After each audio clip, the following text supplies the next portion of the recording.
نزل القرآن. السلام علیکم ورحمۃ اللہ وبرکاتہ. الحمد للہ رب العالمین والصلاة والسلام علی سیدنا و مولانا محمد وعلی آلہ وصحبہ اجمعین، اما بعد. اللہ تعالیٰ کی رحمتوں کا مہینہ شروع ہے. اس میں اللہ تعالیٰ کا ایک بہت بڑا امر، ایک حکم ہماری طرف متوجہ ہے، وہ روزہ ہے. من شاہد منکم الشہر فلیصم، اور یا ایھا الذین آمنوا کتب علیکم الصیام کما کتب علی الذین من قبلکم لعلکم تتقون. اللہ تعالیٰ نے ساری امتوں پر روزے کو فرض فرمایا. ہمیں جناب رسول اللہ صلی اللہ تعالیٰ علیہ وسلم کی طفیل یہ ایک بہت بڑی سہولت ملی کہ ہمارے روزے کو اللہ تعالیٰ نے صرف کھانے کا نظام بدلا، ٹائم بدلا، سحری افطاری پہ کھانا چلا گیا. پہلی امتوں کا روزہ 24 گھنٹے کا ہوتا تھا، افطاری سے لے کر افطاری تک. ہمارے اوپر جناب رسول اللہ صلی اللہ تعالیٰ علیہ وسلم کے صدقے میں یہ کرم ہوا، فضل ہوا کہ اللہ تعالیٰ نے ہمیں کھانے کا بھی حکم دیا ساری رات صبح صادق تک، اور پینے کا بھی حکم دیا، صرف ٹائم بدل دیے. اور تھوڑی سی مشقت آ گئی، بس گرمی میں روزہ ذرا لمبا ہو جاتا ہے تو بھوک اور تھوڑی پیاس ہے. سردیوں کا روزہ تو پتہ ہی نہیں چلتا ہے.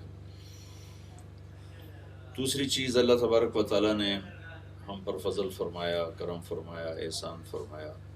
اس میں اللہ نے ہمیں رات کی نماز عطا فرمائی، تراویح کی، جو پہلی امتوں پر نہیں تھی.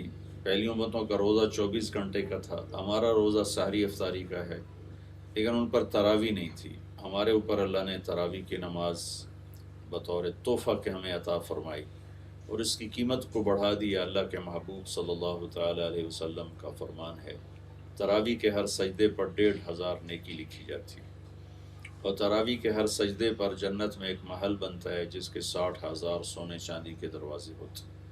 وہ محل خود سرخ یاقوت کا ہوتا. اور تراویح کے ہر سجدے پر جنت میں ایک درخت لگتا ہے جس کے نیچے 100 سال عربی گھوڑا دوڑ سکتا ہے.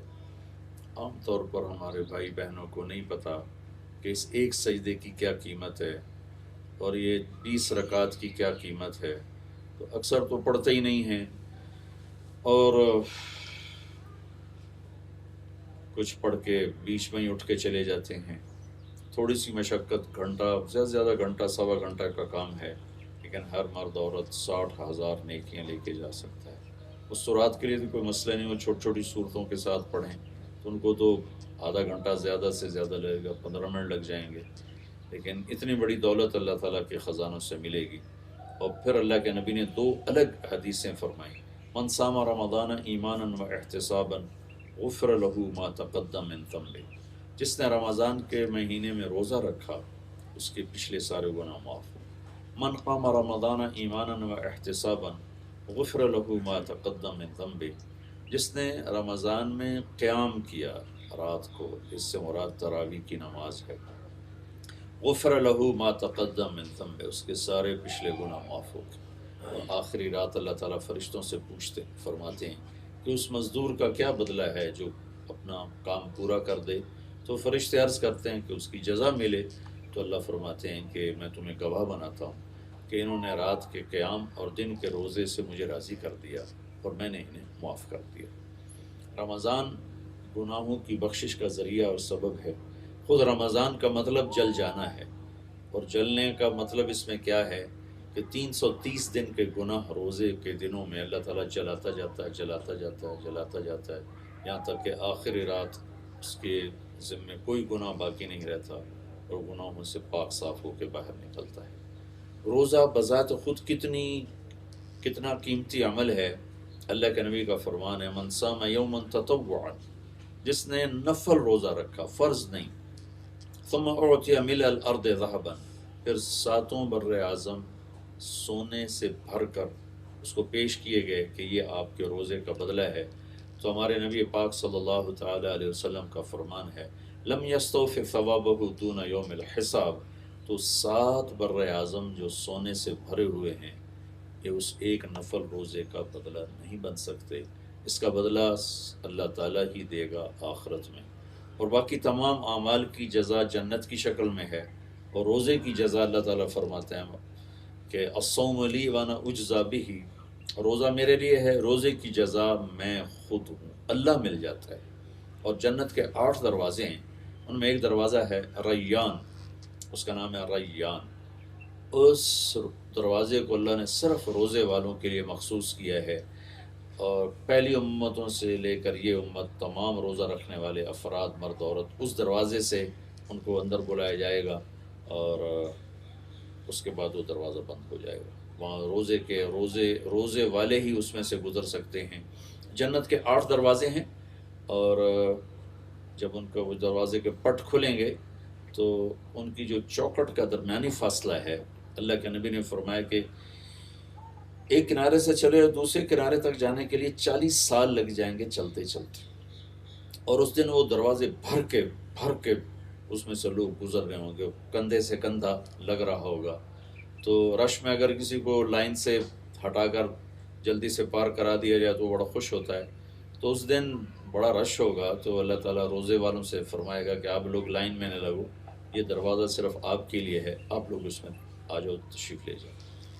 پھر دوسری جگہ فرض روزے کی آپ نے قیمت بتائی، لیکن اس کو 4 شرطوں کے ساتھ، من صان نفسہ فی شہر رمضان لم یشرب فیہ مسکر لم یعمل فیہ خطیہ ولم یقذف فیہ مؤمنا ببہتان، جس نے رمضان کا روزہ رکھا 4 شرطوں کے ساتھ، اپنے سارے وجود کی حفاظت فرمائی۔ ہمارا عام طور پہ روزہ ہوتا ہے کھانا نہیں پینا نہیں، زبان آزاد ہے، آنکھیں آزاد ہیں، کان آزاد ہیں، تو وہ سارا روزہ وہ درہم برہم ہو کے رہ جاتا ہے۔ تو آپ نے فرمایا جس نے سر سے لے کر پاؤں تک روزہ رکھا، زبان غلط بولنے سے روزہ رکھ گئی، آنکھ غلط دیکھنے سے روزہ رکھ گئی، کان غلط سننے سے روزہ رکھ گئے، ہاتھ پاؤں ہر چیز وہ روزہ رکھ گئی، تو جس نے اس طرح روزہ رکھا۔ دوسری چیز، لم یشرب فیہ مسکرا، کوئی نشہ آور چیز نہیں پی، کوئی نشہ آور چیز استعمال نہیں کی، یعنی کوئی حرام لقمہ پیٹ میں نہیں اس کے گیا، رمضان کے روزے رکھے رزق حلال پر، کوئی حرام اندر نہیں گیا۔ تیسرا، لم یعمل فیہ خطیئۃ، اپنے آپ کو کبیرہ گناہوں سے بچایا، اپنے آپ کو بڑے گناہوں سے بچایا اور اپنے حفاظت کی، کوئی ہو گیا تو فوراً توبہ کی، اور ایک کبیرہ گناہ کا خاص طور پہ ذکر فرمایا، وَلَمْ يَقْذِ فِيهِ مُؤْمِنًا بِبُهْتَانٍ، اور کسی پر بہتان نہ لگایا، کسی مرد عورت پہ بہتان نہ لگایا۔ اس کے ساتھ ایک حدیث یاد آ گئی، میرے نبی کا فرمان ہے، کسی نیک پاک دامن عورت پر کوئی فحاشی کی تہمت لگا دے اور پھر اس کے بعد توبہ نہ کرے، 100 سال مصلی بچھا کے بیٹھ کے بندگی کرتا رہے اور مصلی پر بیٹھے بیٹھے مر گیا تو بھی جہنم میں جائے گا۔ بہتان اتنی بڑی لعنت ہے، اور خاص طور پر نیک پاک دامن عورت پہ بہتان باندھنا یہ ہمارے معاشرے میں عام ہے، عام ہے، عام ہے۔ ابھی چند دن پہلے ایک باپ میرے پاس روتا ہوا آیا کہ میری نیک بیٹی پر بہتان لگا کے طلاق دلواتے، آپ سفارش کرتے۔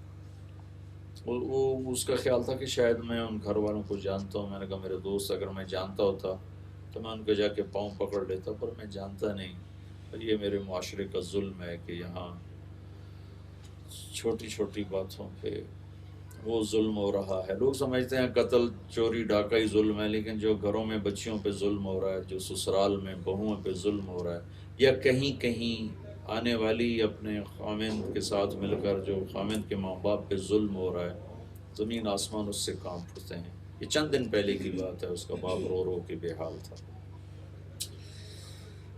یہ میرے معاشرے کا ناسور ہے، پتہ نہیں کب صبح ہوگی۔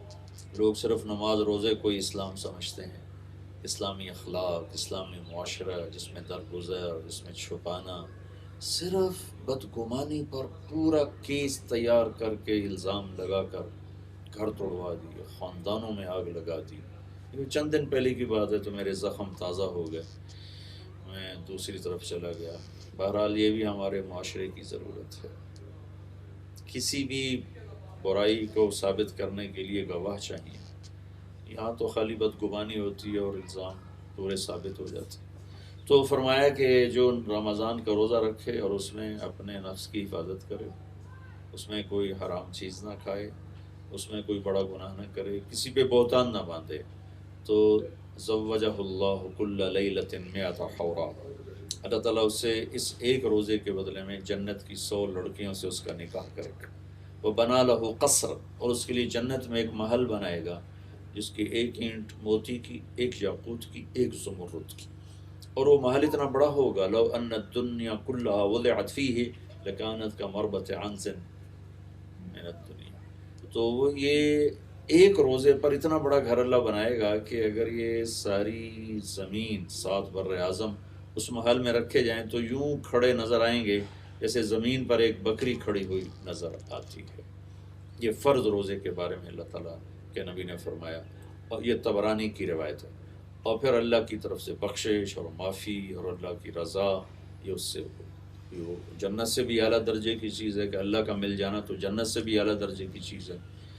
تو اللہ کا ایک بڑا فریضہ ہماری طرف متوجہ ہے، اس کے رات کی تراویح کو لازم پکڑا جائے، روزے کو لازم پکڑا جائے۔ جو بہن بھائی سستی کر چکے ہیں تو وہ آج سے رکھنا شروع کر دیں، کوئی نہیں رکھ سکتے، بیمار ہیں، کوئی بات نہیں، اللہ نے خود رخصت دی ہے کہ فمن کان منکم مریضا علی سفر فعدۃ من ایام اخر، مریض ہو یا سفر میں ہو تو بعد میں رکھ لینا، لیکن چھوڑنا نہیں، بعد میں رکھ لینا، چھوڑنا نہیں، سردیوں میں رکھ لینا۔ تو یہ بہت بڑا عمل، اور اس میں خاص طور پر تلاوت قرآن کا اہتمام کیا جائے کہ ساری آسمانی کتابیں رمضان میں اتریں۔ 1 رمضان کو ابراہیم علیہ السلام پر اتریں چھوٹی چھوٹی کتابیں، 2 رمضان کو عیسیٰ علیہ السلام پر تورات، اور 8 رمضان کو یا 6 کو داؤد علیہ السلام پہ زبور، 12 یا 18 کو عیسیٰ علیہ السلام پر انجیل، اور موسیٰ علیہ السلام پر تورات، داؤد علیہ السلام پر زبور، عیسیٰ علیہ السلام پر انجیل، اور 21 رمضان کو ہمارے نبی پاک صلی اللہ تعالیٰ علیہ وسلم پر اللہ نے قرآن کو اتارا۔ تو اس میں اللہ کے نبی کی تلاوت بھی بڑھ جاتی تھی، بلکہ جبریل آتے تھے آپ کے ساتھ دور فرماتے تھے، تو اس میں قرآن کی تلاوت کو بڑھایا جائے۔ اللہ تعالیٰ ہمیں عمل کی توفیق بخشے۔